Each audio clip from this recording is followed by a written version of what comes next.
What's up, guys? Welcome back to the channel. Obviously, in Season of the Lost, we got some new exotics on the table to test out. Have you ever wanted your Titan just to have constant overshields and being able to punch everything, super close quarters engagements, shotgunning as a benefit to you? Well, look no further. We're going to be talking about the No Backup Plans exotic Titan Gauntlets. Season of the Lost brought back a Destiny 1 classic for the Titan, baby. Okay, let's talk about no backup plans really fast here. So, Force Multiplier. When you have full melee energy, Shotgun Final Blows activate your defensive strike and consume your melee energy. Shotgun Final Blows also give you melee energy. Now, Defensive Strike is specific to the Sentinel Titan Top Tree, which is Ward of Dawn, by the way. Defensive Strike. Defeat an enemy with this melee ability to create an overshield around you and nearby allies. Final Blows grant melee energy when this overshield is active. So again, no backup plans automatically grants you Defensive Strike once you get a shotgun kill. Any shotgun kill, and again, any melee kills will give you melee energy. And again, if you get a melee kill, that'll give you your health back. So again, you can kind of see that this exotic is going to cater to this survivalist type build in the Crucible. So we want to be able to have that overshield up constantly and be able to survive. And again, to obtain the new exotics, especially the ones in the past couple of seasons, you have to complete either a legend or a Master Lost Sector solo. And these change every day. And so they're on multitude of locations. Again, this is on the moon. They added them to the Dreaming City. We have them on the Tangled Shore, the Cosmodrome. So Europa, there's a bunch of different places where you can get them. You just have to check in every day to see what it gives you. So for example, for this one, exotic chest piece. And for this one, exotic head armor. So we want arms for this specifically, so we have to wait until the exotic arms can drop. And again, it might take you a couple tries to get it. Just keep that in mind. So for this exotic in particular, I do kind of want to skip over things like PvE and Gambit. Like, yes, the survivability of this is going to be crazy, but the practical applications when it comes to this exotic, and especially when compared to other PvE-oriented exotics for the Titan, I do not think this is going to compare to a lot of other things, unfortunately. So I do want to specifically talk about the Crucible. Now, I do kind of want to go over specifically the build that I decided to use for this. So again, shotguns, Felminter's Lie, again, easily the best shotgun still. Aggressive frames are still amazing. The slide nerfs didn't really do anything, in my opinion. So just keep all that stuff in mind. Doesn't matter what shotgun, again, it could be kinetic or whatever, but I did want to pair this up with something like Monte Carlo. So if you don't know what Monte Carlo does, okay, dealing damage to this weapon reduces your melee cooldown and grants a chance to fully charge your melee ability with each kill. And again, Markov Chain, this weapon gains increased damage from melee kills and kills with this weapon.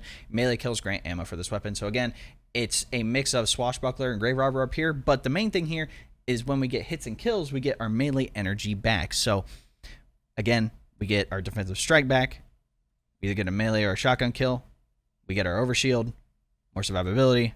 You can kind of see where this is going. It's definitely a highly aggressive type build, but I'm very glad that I used it because Monte Carlo's felt crispy the past like 4 seasons. If you're not using Monte Carlo in the Crucible and you're using a melee specific build, put this John on, bro. Let me tell you. So how did it feel in the Crucible? You're like, David, this thing could be overpowered. This thing could be absolutely bonkers.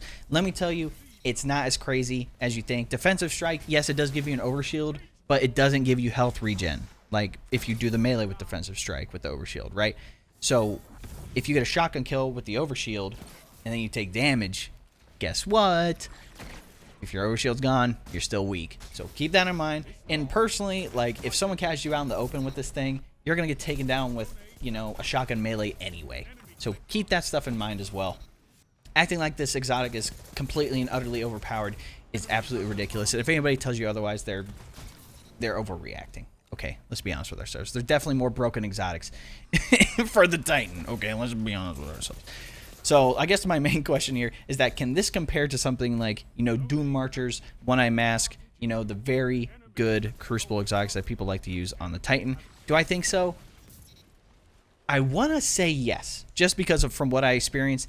But when it comes to the practical passive applications, especially with something like One Eye Mask, somebody shoots you, you shoot them back, overshield, Dune Marchers, increased speed, melee somebody, there's Chain Lightning, again, chance for multi-kills, chance to weaken enemy team, so your team can come in and clean them up. Again, there's so many things with that.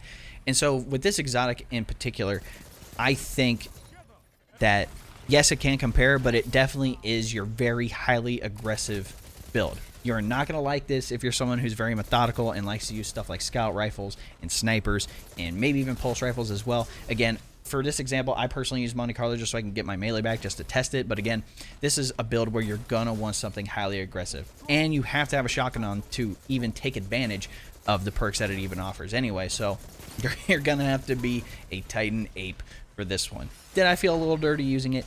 Yes. Did I feel like it was massively overpowered? No. But I am glad they brought it back, and I felt like they brought it back in a very solid fashion. And again, like I said, you can't cater a melee-specific build. But again, other people have shotguns too. Other people have sidearms. Other people can clean you up with last word. So let's keep all that stuff in mind before we go into the comments and start freaking out about how OP this thing is. It's not. It's even. I like it. Bungie did a good job bringing this one back. 100%. That's my thoughts. Now that you're at the end of the video, if you believe that I added some value or entertainment to you, be sure to like the video, subscribe to the channel, and share it out if you'd like to any social medias that you have. Also, be sure to join my Discord community so you don't miss out on anything. We have gamers and streamers that play on a variety of platforms, and again, the link to my Discord is in the description below. There are multiple ways to support me, whether it's monetarily through Twitch, my merch, my business, etc., or you can just come out to the live streams, interact with my content on social media. For my gaming content, I'm on YouTube, Twitch, Twitter, TikTok, Instagram, and Facebook. And for my personal content, I'm on TikTok, Twitter, Instagram. Plus, I have my own podcast that's available on Apple, Spotify, Anchor, Google Podcasts, pretty much everywhere that you listen to podcasts, where I cover mindset and success principles and have some guests on occasionally. The links for literally everything are in the description below. And lastly, if you're looking for a clan to join, we have some spots left in my clan, the D1 Fire Team. If you request to join, I'll let you in myself, and the link for that is also in the description below. All right, I'm out. Have a good one, ladies and gentlemen. We'll catch you in the next one.